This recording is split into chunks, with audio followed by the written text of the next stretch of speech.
So ayan guys, meron na naman tayong na hunt na money pero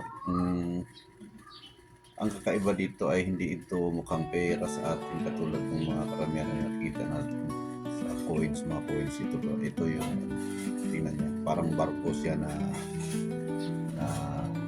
pera ng ano ito, pera pala ito ng Chinese. Ito pala ay isang Saisi, a type of bronze, silver or gold ingot. Pera ito ng China noong mga sinaunang panahon. Tawag dito ay Saisi.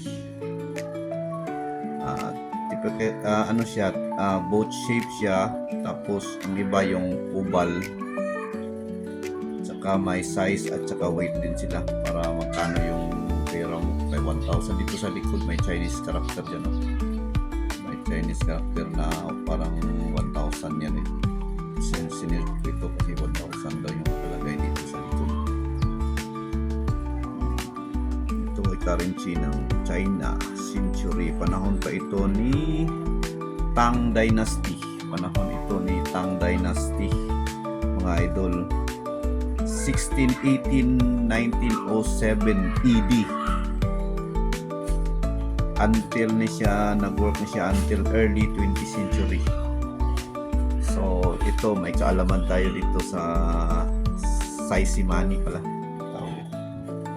May bronze, silver, or gold ito. Pero ito, bronze lang ito, mga coin hunter. Kakaiba siya, no? Tingnan nyo. So, ayan mga idol, may nakita tayong pera ng Chinese.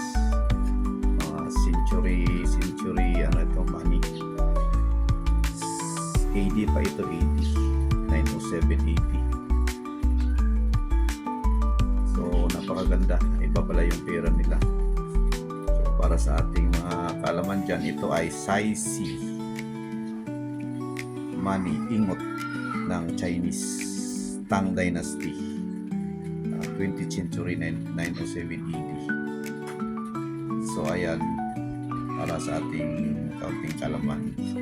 So maraming salamat. Meron naman tayong tuklasan ngayon, laman ng history tungkol dito sa pera nito. So paki-follow na rin ang ating Facebook page, mga coin hunter, mga 50 followers. So thank you at maraming salamat sa inyong panonood.